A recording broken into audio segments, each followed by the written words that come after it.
South Asia, if you look at it from the numbers, from 1815 to 2018, historically we have only contributed 4% of the CO2 emissions worldwide, out of the world kitty. I suppose we have had the Air Act, the Water Act, the Environmental Protection Act. We have had the whole host of CRZ notifications that we have had from time to time, Biological Diversity Act. So there is enough legislation on the book as far as my understanding is concerned. It's my personal view that while there is a lot of debate and some people are even drafting climate change laws for India, I personally feel the time has not come as yet. To just take you back in 2021, the Hague District Court had ordered multinational Shell to reduce its CO2 emissions by 45% by 2030 compared to its 2019 levels. There was an absolute number which was given. The climate crisis demands a strong legal framework. But is India ready? We explore this crucial question in this podcast episode. Alongside, we learn about the interplay between law and climate change in India, the effectiveness of current environmental legislations, landmark court decisions shaping climate action, and the need for a dedicated climate change law. And to help us navigate this, we are joined by Jatinder Cheema, a distinguished projects, energy and natural resources lawyer with extensive expertise in climate change law and policy. Qualified to practice in India, Canada and Africa, Mr. Cheema specializes in renewable energy, sustainable infrastructure and climate-focused regulatory frameworks. He has advised international clients on green energy transitions and climate compliance across Canada, Africa, Brazil, Middle East, and China. A partner at leading law firms, Mr. Cheema serves as visiting faculty at prestigious institutions like IIM Lucknow and MDI Gurgaon. He is also the author of the acclaimed book Thompson's Climate Change, The Policy, Law and Practice. Thank you so much, Jay sir, for joining me today. It's a pleasure to have you, despite all the haze that I can see on the screen, which is testament that how high AQI is running in Delhi. So still, thank you so much for joining me today. Yeah. I think we are meeting on a day when I think I read there are 500 AQI this morning in the area where I live. And I think this conversation is even more meaningful today because we have heard the Supreme Court yesterday sort of advising the government that Garb Fort should not be removed until they have approved it. I think interventions like these are important. And I think there could not be a more, I would not use the word opportune, but I would say more appropriate time to talk about this than today. Thank you so much, sir. Sir, can we begin this conversation by first understanding that what role does law and climate change play when it comes to intersecting with each other? Because law obviously has been complicit in advancing climate change as well, but at the same time, what it's doing is we are trying to use its levers to mitigate it as well. So can we begin this conversation by first contextualizing the interplay between legal frameworks and climate change? Sure. You see, let me go back, take you sort of a century before this time. When we were starting to discover fossil fuels, okay, typically if you saw the hinterland in the United States, people in their private properties would discover oil, and then how these discoveries came about, and so did in Middle East and some other jurisdictions.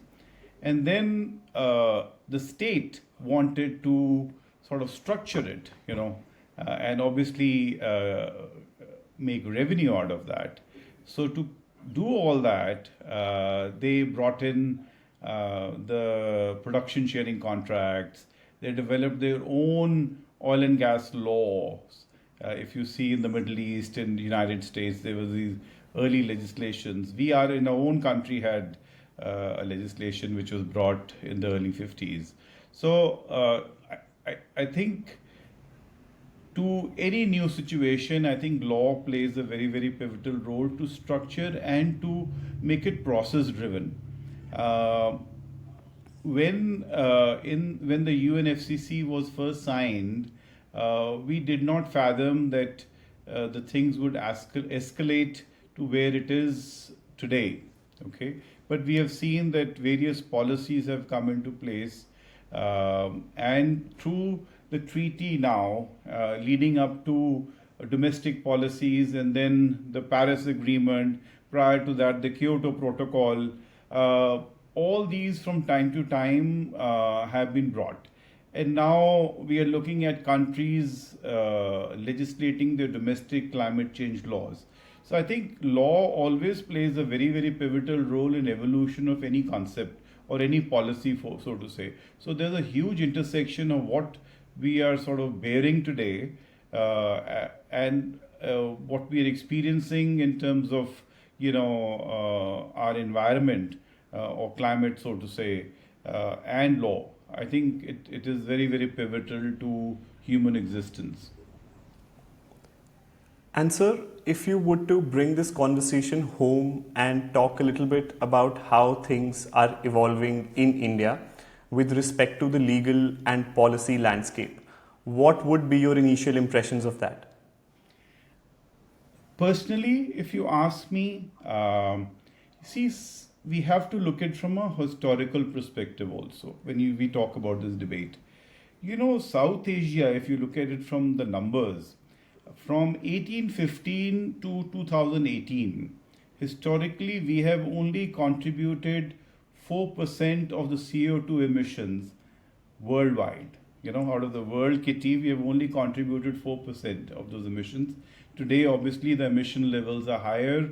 We are at number 4 globally because the nature of development that is happening in our country. Okay, so therefore, when we talk about policy and law in India vis-a-vis climate change, we have to be conscious of what has been our historical contribution, which has been negligible if you really look at it.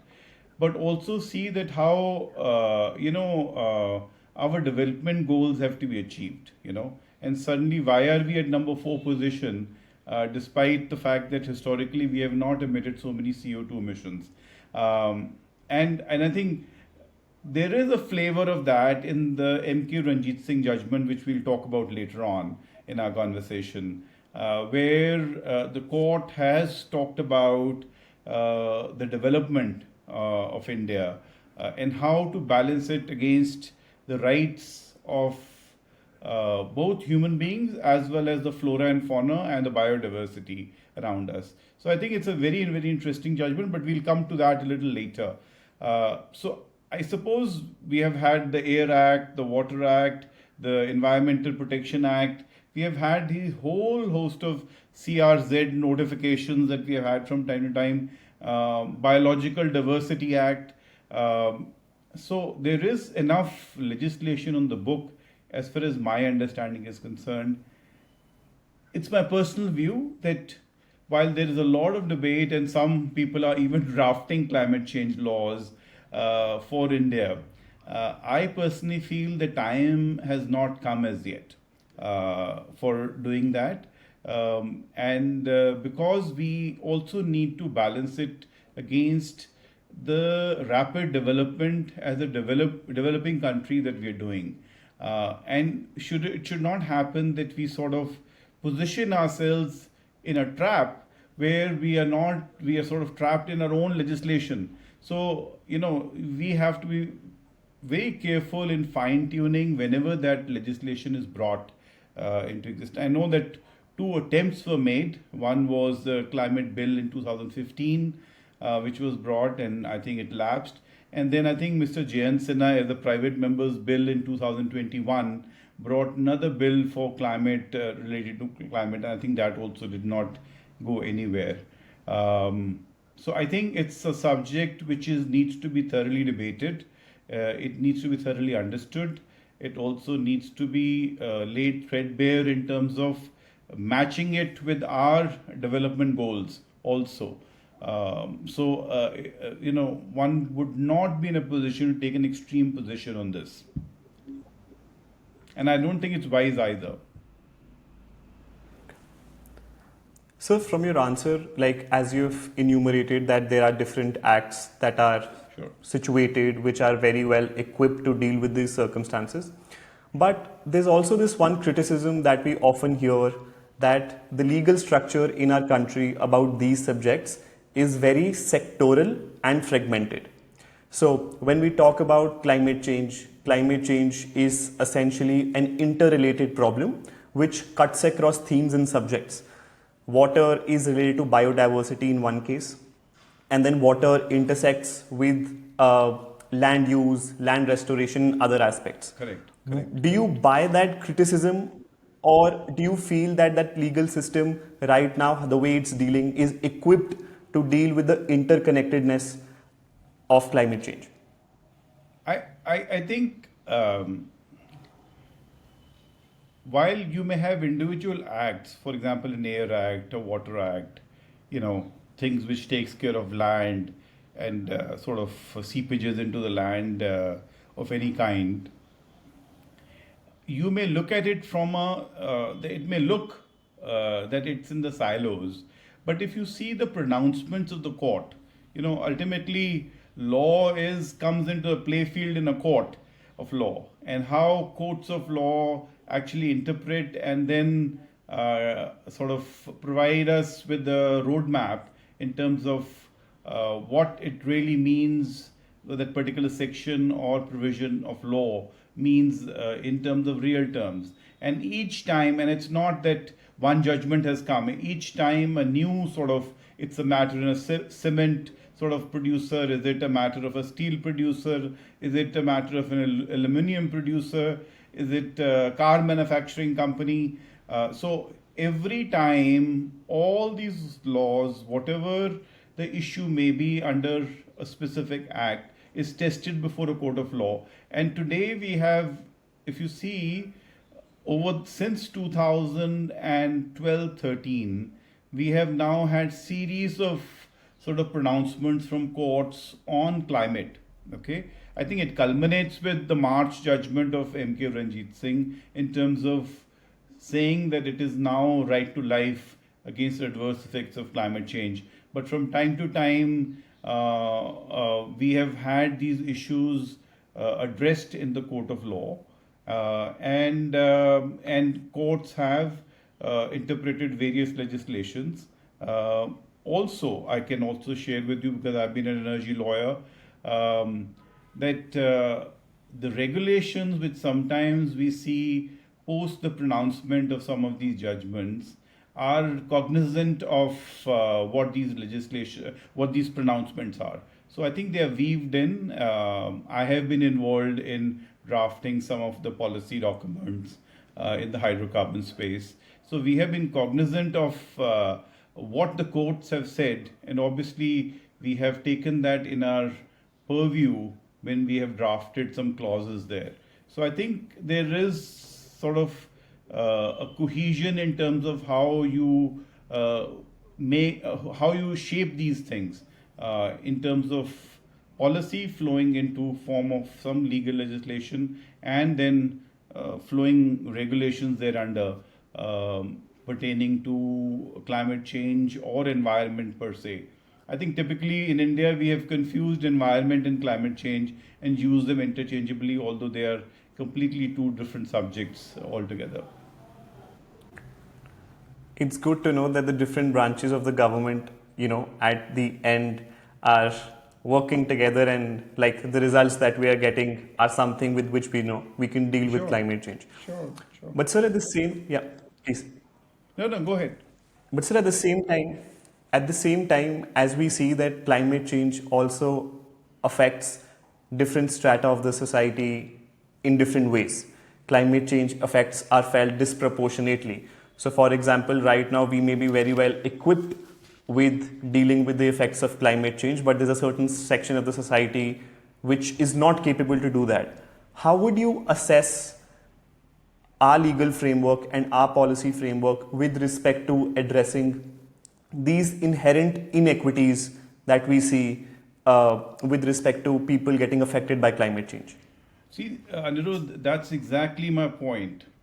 We have what UNFCCC says common but differentiated approach. I think that's exactly what we should do. We should, because there are so many inequities in our society, there are so many communities in our society which have competing demands. Culturally, they are local inhabitants. There are traditional tribal inhabitants in our country. So therefore, to say one legislation will take care of everything is something that has to be thought through. And that's why my earlier comment that, whenever we come on that path to create a climate law in India, it will need to look into three things primarily. Number one, common.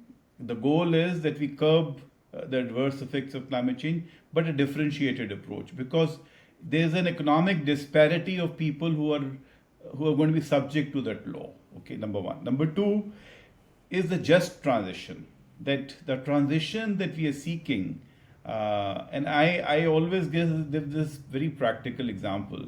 See, in the urban sphere where there is a higher level of income in the hands of an individual, whereas buying a car in a rural area is a once in a lifetime thing. So now you imagine, I'm giving you an example of just transition.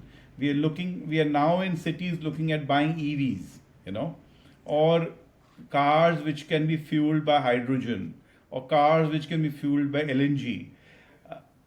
Can you fathom the cost factor for a person who has thought in their life to buy the smallest car possible in a village setting? So therefore, whatever transition we bring in terms of law, which we want to implement it across the country, has to be, number two, a just transition. And I think third thing is the participatory governance of whatever sort of framework we bring into being, and whoever is the regulator, there is a participatory governance in all of that. So that each voice is heard. Okay, every segment is heard in terms of what we are trying to provide as justice in the public domain. I think these are, to my mind, three important things, three important pillars for making that transition in a social setting that we have in India, where there is so much economic disparity. I would simply sort of hinge it on the economic disparity and not at other disparities. But I think that speaks for itself. I think that's an important factor.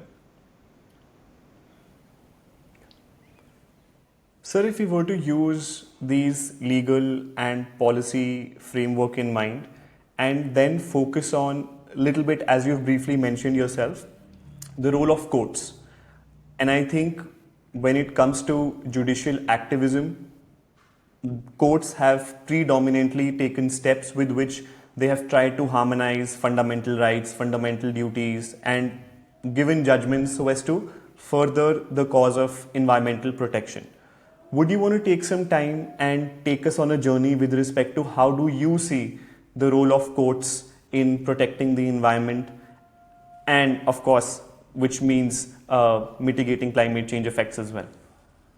I think our courts, in the sphere of climate change, if you really look at it, as a constitutional matter, in March this year, MK Ranjitsinh stands out clearly. But actually, I wrote an article at that point of time saying that something like this has been experienced in other parts of the world. So it is not novel vis-a-vis the rest of the world. It is novel in India what the court has done, but vis-a-vis the rest of the world, it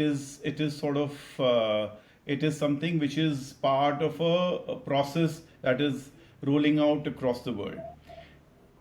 In terms of environmental litigation, I think our courts have been very proactive. Since I would say mid 80s, early 80s, and then big pronouncements in MC Mehta during 90s, and then 2005, and then Ridhima Pandey versus Union of India, Gaurav Bansal versus Union of India. I mean, all these judgments, Hindustan Zinc versus Rajasthan Electricity Board. So I think there are all these judgments. I think number of them which have have happened in the environmental law space, with on the fringes being talked about the change in climate. Okay, see, climate is the effect. Whatever human action that we are taking, the climate is the effect of that human action. So therefore, in terms of constitutional history, I think MK Ranjitsinh is a very well authored judgment which balances four things, according to me. It takes care of, number one, the development aspect that we are presently, the phase that India is passing through as a developing country. Number two, it talks about India's global and international commitments. We are signatories to UNFCCC, Paris Agreement. As a matter of fact, in my understanding, on the execution side, we are doing a lot more proactively as compared to some of the other parts of the world. So that's number two. It took care of that. And third thing was, obviously it inserted the Article 21 right to life in that judgment. So the first time it breathed in Article 21 into that right and made it a fundamental right, so to say, and also right to equality. Both have been read into rights against adverse effects of climate change. So I think those things, those three aspects, and then obviously the subject matter, the Great Indian Bustard, and how to protect that biodiversity is what the court has expressed. Court has also quoted the Urgenda case from I think 2019 judgment in Netherlands, and some other legislation, other jurisprudence from the West. It has been quoted in that judgment. So I think four pillars have been created in that judgment, in my understanding, and it sort of balances out. I think what is more interesting is how a court will test a situation vis-a-vis the rights against private parties. When I say private parties, I talked about companies, so to say. I think if you allow me, the 12th November 2024 judgment, which has overturned the 2021 judgment of the Shell company case. Okay, the Hague Court of Appeal has now overturned that judgment, saying that Shell is not obligated to just take you back in 2021. The Hague District Court had ordered multinational Shell to reduce its CO2 emissions by 45% by 2030 compared to its 2019 levels. There was an absolute number which was given. Whereas the current appeal, the judgment in current appeal has overturned that and said you cannot give an absolute number per se. But there is something else from that conclusion which I would like to share with the audience. It follows from the judgment that protection from dangerous climate change is a human right. Okay, that's what it has identified. It has looked at European Commission's Treaty on Human Rights. And climate change is one of the most pressing issues, is something else the court has recognized.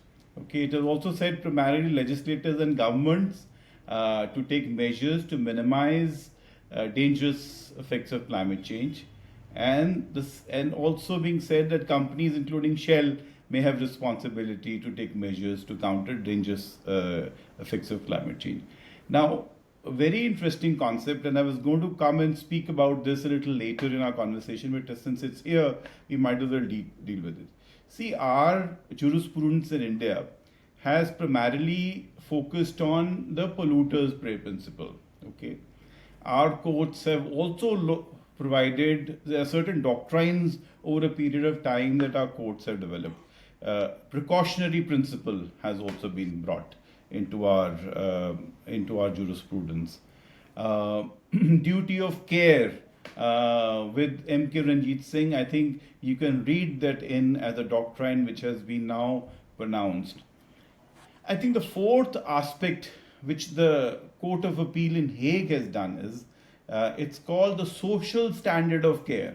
I think it's very interesting term that they use in the Court of Appeal judgment, and I think we will also hear about this from our own courts. Incidentally, in the Court of Appeal in Hague on 12th of November 2024, it actually quotes MK Ranjitsinh judgment. Very interestingly, it looks at Lagari in Pakistan, it looks at Colombia's case, it looks at a case from Brazil, it also looks at a case from called Held versus State of Montana, and last but not the least, it talks about Article 21 MK Ranjitsinh in that judgment also. So it's a very, very interesting judgment in that sense. But what I want to talk about is the indirect horizontal effects of human rights, which it talks about. Because if you see that judgment is primarily on ECHR, basically Human Rights Convention that we have in European Community. So what it says is that Dutch law, the fundamental rights generally do not have horizontal effect. Fundamental rights have vertical effect.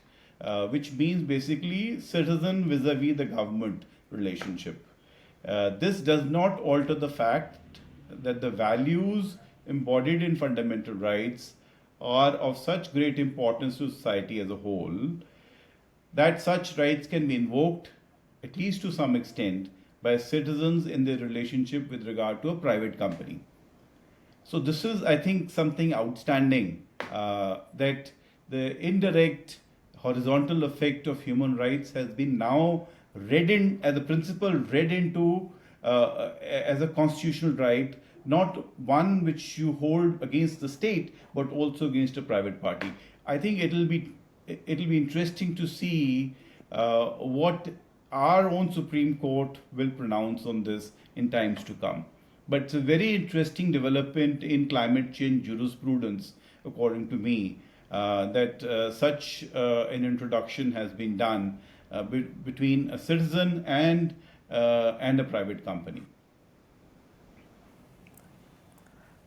My legal response to that, would be to take forward a discussion on another case which I heard in Indian jurisprudence, which I'm not sure because I'm not updated on it, which was on Kaushal Kishore versus State of UP, which I think somewhere down the line indicated how fundamental rights could be applied horizontally as well. But we can leave that discussion for now because I think that would make it too legal centric. But correct, sir, you've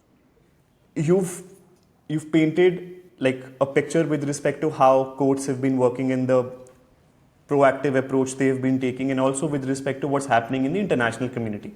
Correct. But sir, would you think that as to be a sufficient lever? Because what I'm trying to understand is that this very judgment, MK Ranjitsinh, it makes me protected from the adverse effects of climate change. And somehow everyone here is getting affected by climate change in some way or the other. Correct. Can I, as an individual, go to court and demand compensation against the state? Because what I'm curious about is that this opens a can of worms with respect to all sorts of legal remedies that are available, is a separate topic. But at the same time, what I'm more interested to know, how do you think that judgments like these set the discourse for our legislative frameworks as well? That do you think that these judgments would also give way to something more substantial with concrete rights? Or do you think it would more so remain as obiter dicta, which is like an observation of the court and maybe which is not implemented on the ground in some way or the other? Well, I think on the first part, I would concur with you. Today, whatever it's unless the government comes out with a legislation and overturns that judgment or some parts of that judgment, as far as the law in India is concerned, you are protected against the rights against adverse effects of climate change as a citizen. You, me, and every citizen of this country. So any one of us who feels, and I think I will come back to two other judgments, one from Switzerland and one from Belgium a little later. Also in the human rights space. See, primarily what is happening now is farmers, elderly persons in different parts of the world, they are saying that the governments are not doing enough to protect against the adverse effect of climate change. And so therefore, our rights in case of Europe, it is Article 2 and Article 8 of the European Community's Human Rights Convention. In our case, it is Article 21 and 14 as pronounced now by the Supreme Court, and which is the law of the land, if you really ask me. So, we have, so in the first part of your question that you asked me, there is a clear concurrence and right which has been established, unless overturned by a legislation or a subsequent judgment. So you and I have a right if something adverse is happening to our health, our well-being, and which I think will open a Pandora's box in terms of cases that will flood our courts because of this. So that is also the flip side of that judgment, that you can now could be flooded with such claims against the state per se. So I think the second part is that obviously we have heard that what the court has said to CAQM yesterday, that they have failed to intervene at an appropriate time vis-a-vis the situation that is prevailing in North India, particularly in Delhi. You see, what happens is, you may be staying in a better part of Delhi, maybe Luton's Delhi, but the fact of the matter is, it's the same air that you're breathing. I mean, the haze that you see in my room is actually, I'm in the better part of Delhi, but the haze in the room is the same which is in some outskirts of Delhi, So I think it doesn't make a difference. So we have now, the courts, the judges are ultimately human beings, So they have started experiencing it directly, the adverse effects. So I'm sure these pronouncements will help. So I think courts, lawyers like you and me and others who work in this space, the policy, the law, I think it has to be a multifaceted, multi-pronged approach to tackle this. I don't think only one branch of government can control this. I think it needs several levels of cooperation because now it is almost like a pandemic situation, It is, look at, yesterday there was a statistics which was shared on how many cigarettes is a person smoking with this haze.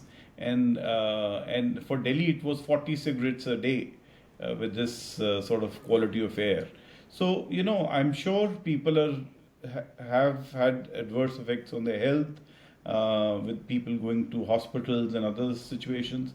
So I'm sure that all branches of government will wake up to all of this. That's my earnest sort of hope that the courts are doing their job. There's no stopping them. But I think other branches of government have also to play a very proactive role to contain this situation. There can be no politics about it. Okay. Sir, I have so many questions, but I think we're running out of time. And we also have received very insightful questions from LinkedIn, because I think there are people who regularly follow your work. So my last question to you, on my end would be like the kind of hope that you see and what you carry with you. If you were to translate this hope into something concrete, which might be a legal principle or a policy, what would you like to see happening in this discourse? Maybe you can discuss one thing in particular with which you see we can fight climate change using this particular lever, which could be law, policy, or anything. I, I think one concept which we certainly, I hope one day some court pronounces this, is the whole concept of a climate conscious citizens. I think it's a very important thing that we need to do. You see, law will play its role. Not today, maybe 5 years down the road, maybe 2 years down the road, the legislature will maybe proclaim a law which will take care of the situation. The courts are, as it is, doing their job very well. What is really required is a mass sort of understanding of this subject. And I think the education at the school level, is going to be very important, in all of this. If you look at the Swachh Bharat campaign, which was started some 9 years ago, okay, and I'm a very vociferous supporter of that campaign because that helps us to curb pollution, if you really look at it. So, that is some. It's at that scale that we need every citizen to be conscious of their existence, their environment, and to protect how to protect that environment. Now, that can only happen if you start teaching all of this at school level. And I think that's why one of the reasons why I authored that book. I've written this also in my book, which you have probably read, that we need to look at sort of climate conscious citizenry, which will take care of future generations, because only a small segment of society cannot bring that transformation. Okay, we need a whole mass. Imagine 1.4 billion people in this country deciding that each one of them are going to plant one tree. Okay, that means 1.4 billion trees in a year. Okay, so something like that, which we need to do to mitigate all this that we are suffering today. It's at our doorstep. The other thing, when I was writing this, I was talking to a few people, few friends, and somebody saying was skeptical about, oh, there is a climate change. Really? There are questions like that. I went to share my book with somebody at an early stage, and they said, "Oh, this is very futuristic." All I want to say is it's not futuristic. It's now and it's here. And therefore the problem needs to be tackled now. There's no future. There'll be no future for us to look at if we don't become conscious of what we are doing. See, carbon footprint is produced by every single act that every human being does. So instead of blaming any particular industry, I think if everyone is conscious of what are they leaving behind in terms of carbon footprint in their day-to-day living, I think we would be in a much better place as a country as a whole, if you look at it. So I think that's one sort of feel that I have, that we must advance. And I hope that someday some court also reinforces this view.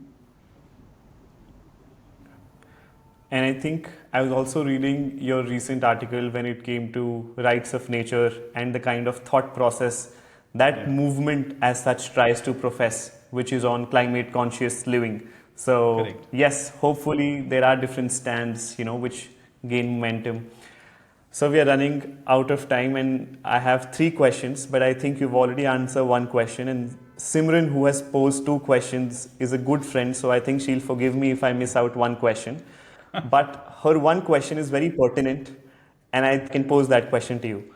Sir, Simran Kaur is asking, As we know that India has net zero goals by 2070, energy independent goals by 2047, and 500 gigawatts of renewable energy target as per a Paris Agreement commitment. But do Yes. you think there shall be a legal framework in India to govern this commitment?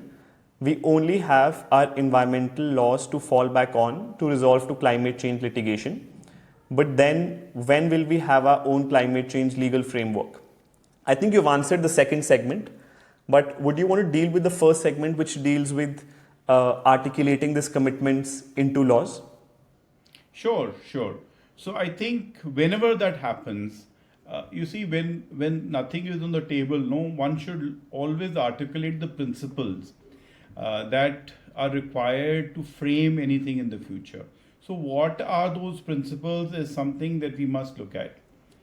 I think whatever India needs in terms of climate change framework, I think the first principle that we need to follow is the binding and accountable commitments. Okay, I had talked about just transition, where in a diverse country with diverse economic backgrounds, how are we going to bring a just transition? Number one, that law must provide comprehensive coverage and relief. I use the word relief as well because of the economic disparity that we have. How do we handle the climate litigation? I think all the jurisprudence that we have seen over the years, including recent one and the global jurisprudence, needs to be looked at whenever we frame this legislation. We should do far better than what New Zealand, United Kingdom, or EU has done. Okay. By the way, we are actually far ahead in terms of our NDC's achievement of our goals as opposed to some of the other countries that I've mentioned earlier. Number five is that whatever this law is, the ETS kind of, EU ETS emission trading system. So it must mobilize investment. Okay, investment, and it must provide a EU ETS kind of framework.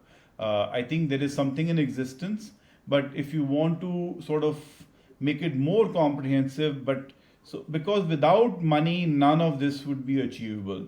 At the industrial level, at personal level, we have a large farming community. How do we incentivize them to do all of this?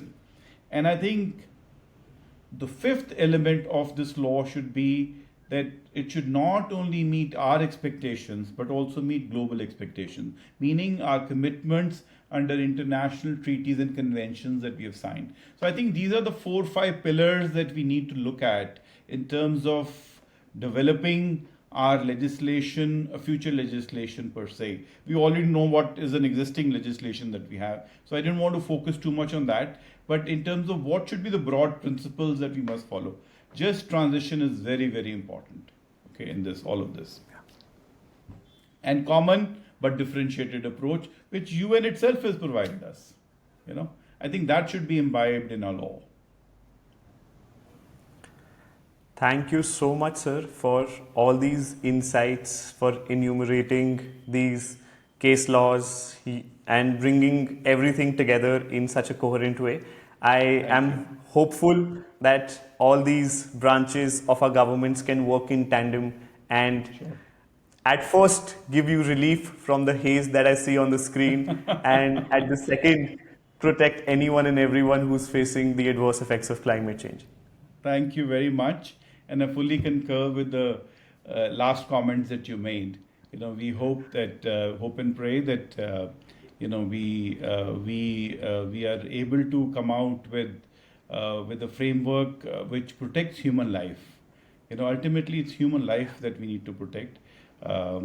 See, development is also helping human life, right? So everything has to be very comprehensively looked at. Whenever we do things or whatever we do, whether it's our executive branch, our legislative branch, or the judicial branch, I think all three needs to sort of look at it, because it's a big monster which needs to be handled. And I think we have had an example in COVID where all three branches actually sort of came together and we handled that situation and we came out of it. And imagine a country with 1.4 billion population, and if you look at the numbers from across the world, and the numbers of deaths that we had, I mean, we had much lesser level of casualties as opposed to some of the other jurisdictions which were much smaller than us. So I think if all these branches come together, I'm very confident that this is not something which is unsurmountable. Thank you. Thank you, sir.